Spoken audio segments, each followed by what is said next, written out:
Let's go down memory lane. When I was taking those 20-40 minutes of a break, I caught a fever. Telling her, I just simply cannot do this. They really needed to take her to the NICU.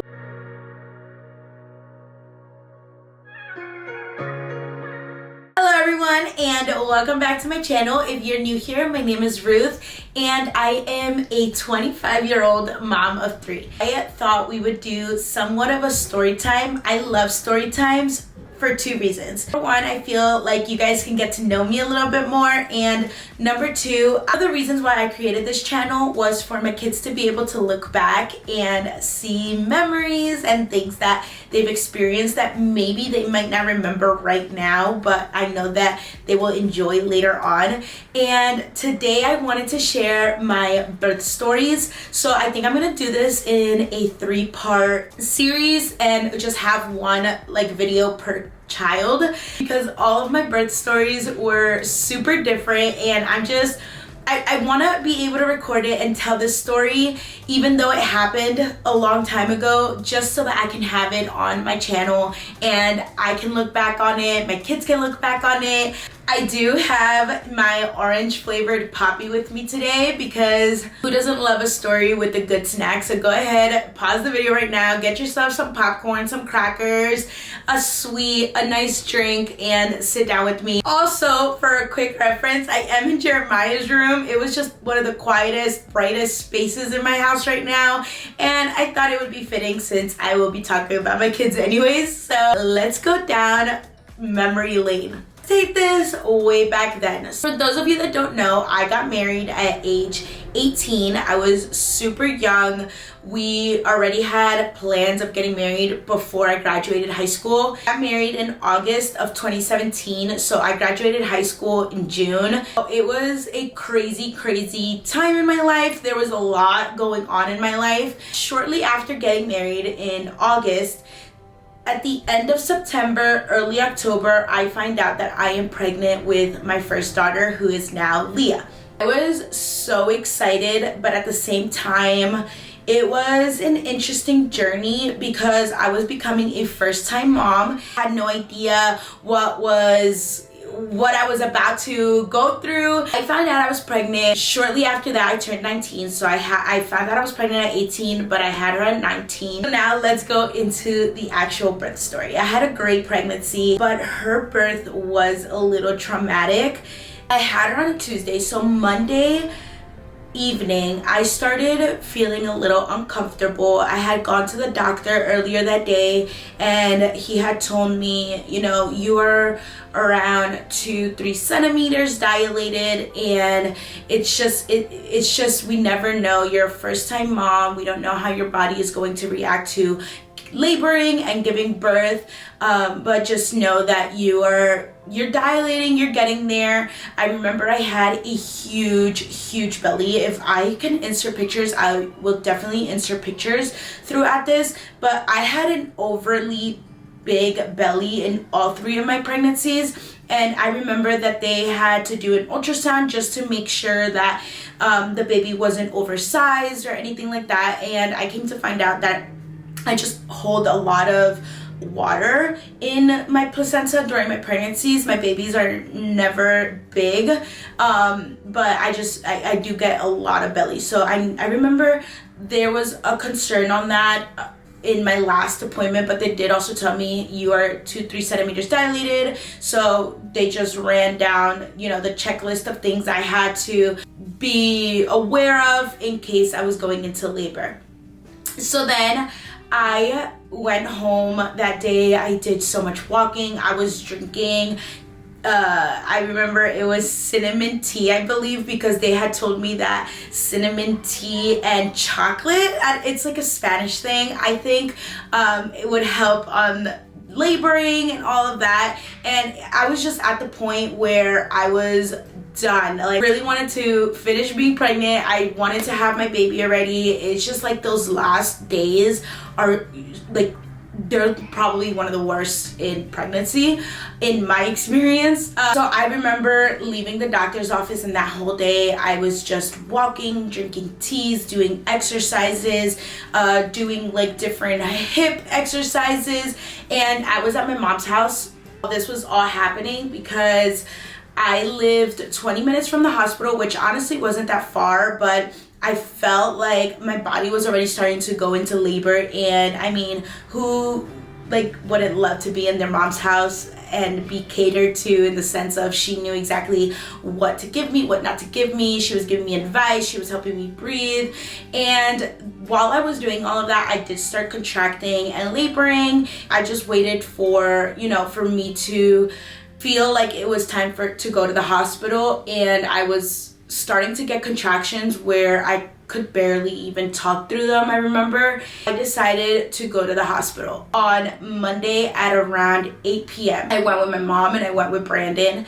And when I got to the hospital, I was approximately 4 centimeters dilated, which was enough to admit me. So they admitted me and they started tracking my contractions. They could see that I was contracting, but I was still managing the pain. It was painful, but I was managing. And honestly, I was very scared and nervous because I just did not know what to expect. I have heard horror stories of mothers who gave birth and everybody's like, oh my goodness, you have no idea what you're about to go through.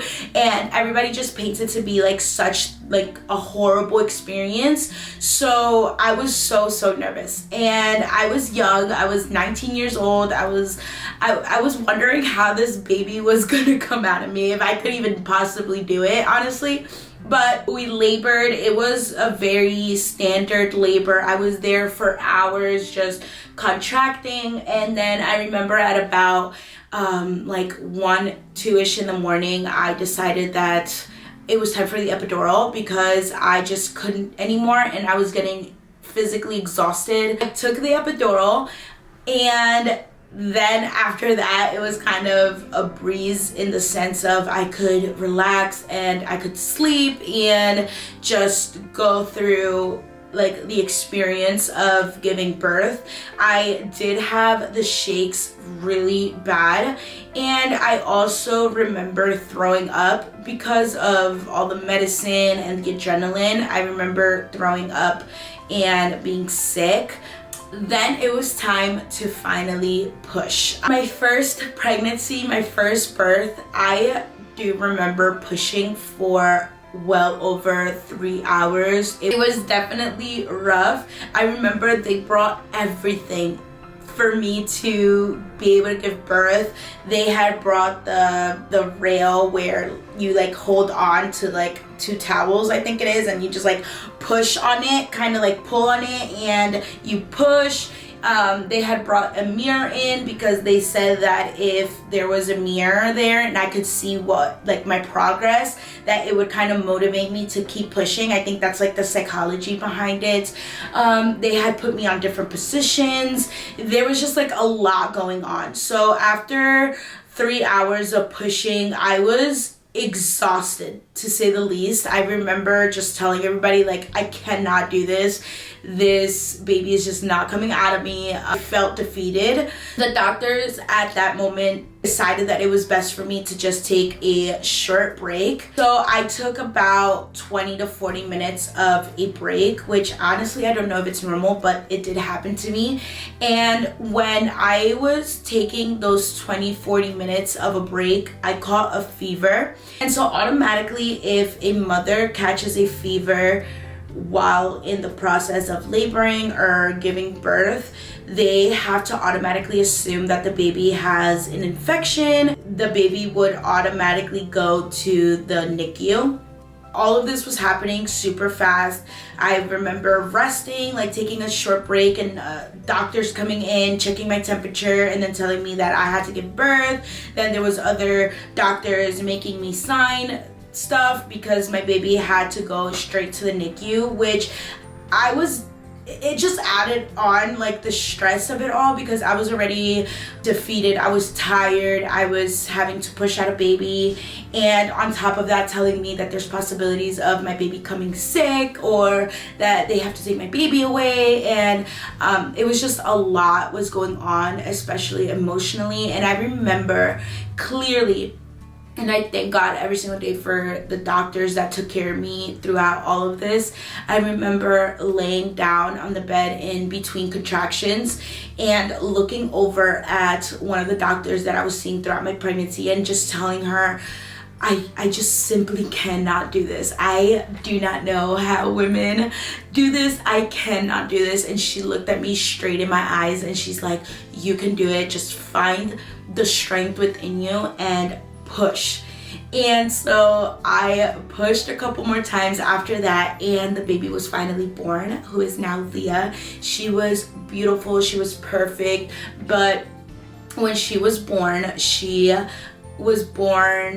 not breathing, so they had to immediately take her to the little like baby bed that they have for them, and they had to put oxygen mask on her. I think I have a picture of that. I can post here and you guys can see the oxygen mask like right next to her, because they had to use that super quick. She did have the cord tied around her neck too, which was extremely scary. I didn't have the experience to have her be put on my chest as soon as she was born, and I always felt super sad about that. But I mean, whatever they had to do to get my baby good and healthy was what I wanted them to do in the moment. So they took her quickly, put some oxygen, checked on her, and hearing my baby's first cry is probably the first, like the best feeling in the world, especially after hearing all the worst case scenarios and seeing that she couldn't breathe at the beginning. Hearing that first cry is probably the most beautiful thing you could, like that is the highlight of everything. So they gave me the privilege to hold her, and they let Brandon a little chance to hold her, but it was a little rushed because of the fact that I had caught a fever and they really needed to take her to the NICU and check her. So they did weigh her in the room with us at immediately after she was born. She was born at approximately 8 in the morning. They weighed her. She weighed 7 pounds 7 ounces, and right after they weighed her, we gave her a little kiss and they took her straight to the NICU.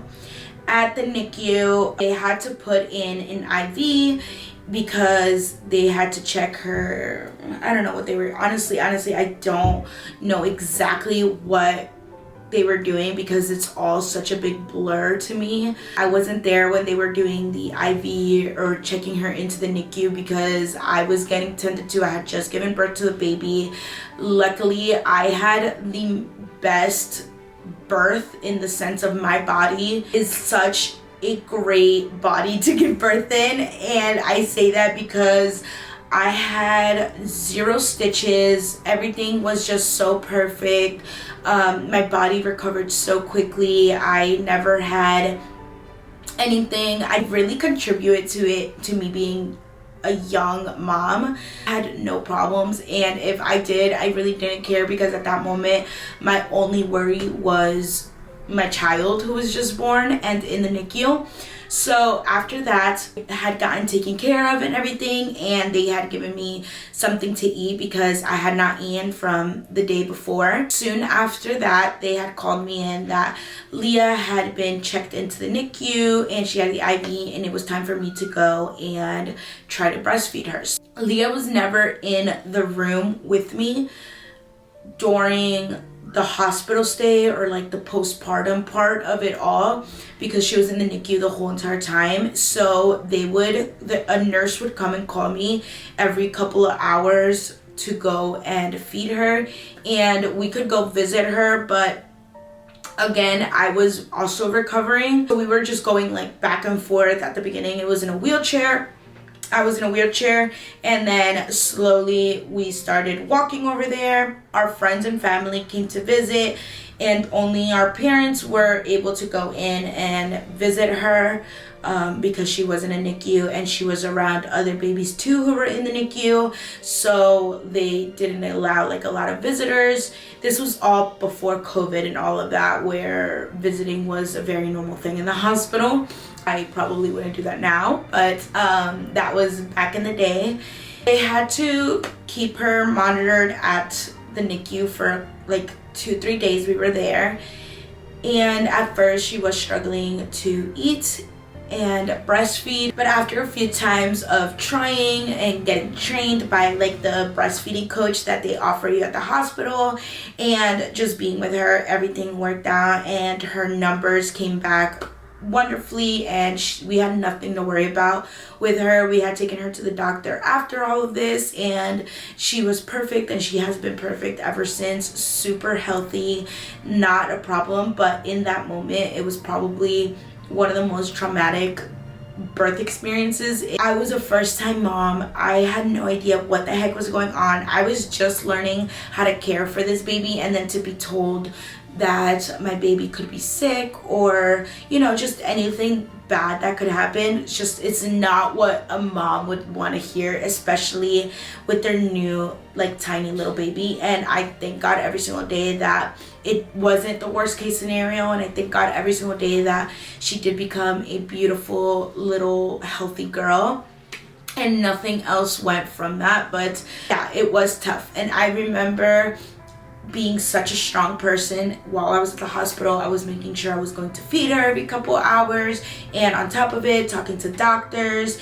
When I got home, the day I got home, I remember just feeling like a release of all of that stress and adrenaline from the hospital experience, that I just sat on my bed. I was like alone for a couple minutes and I just bawled my eyes out, and I just let go of all of that because I could feel how I was internalizing all the strength. But the minute you become a mom, you put aside your emotions and your feelings to cater to your new baby, and that's how it is for the rest of your life as a mom. So I just remember having to release all that stress and telling my mom, I just don't know why I'm crying so much. And she's like, well, after everything you went through to like in the hospital, how could you not like feel emotional and feel like that, plus the new responsibility of being a mom. So that was pretty much it. And then obviously I went through a whole postpartum, which could probably be for a whole other video that I could make if you guys are interested. But for a month after giving birth, I had to stay at my mom's house because I did go very like badly into the baby blues, postpartum depression hole, and I really needed help at the beginning. And so I thank God every single day for my parents who were there, and they walked me like every step of the way through. That's like for a whole other video. After that, I was definitely afraid of having another child, even though I always knew I always wanted a lot of kids. But just having that birth experience really freaked me out. Thankfully, everything was good at the end, and I had my beautiful baby girl, and I was so young. So I always say she grew up with me. She helped me mature so much. There was a lot of challenges that came with being a young mom, and I know that there's a lot of people that judge young moms, and sometimes I feel like young moms have a little bit more challenges than other moms, in the sense of you don't only have to be the best mom, but you also have to kind of prove to other people that you're a good mom, because people doubt you, people feel like you wouldn't do a good job or that you wouldn't be successful, and you just have to challenge all of those stigmas around being a young mom. But honestly, I wouldn't have it any other way. I am so happy that I am young and I can experience my kids young. There's pros and cons to it all, and I'm happy that God was with us throughout all of it. That is the story for my first baby, and it was a wild ride. I know that I'm missing out on like a lot of like specific little details, and I really wish I would have done YouTube back then and vlogged it all, because I know that that would have been a great story to tell, but God knows exactly what he's doing and his timing is always perfect. So if you like today's video, go ahead and give it a thumbs up, and do not forget to subscribe and join my beautiful family. And also, I would love to hear your experiences and your birth stories. If you want to share them with me, go ahead and leave them down in the comments, and we could start a beautiful conversation on the beauty of just being a mother. So thank you guys so much, and stay tuned for my next videos. I will also be sharing the birth of Jeremiah and the birth of Madison, which were completely different. So stay tuned, and I'll see you on the next one. Bye.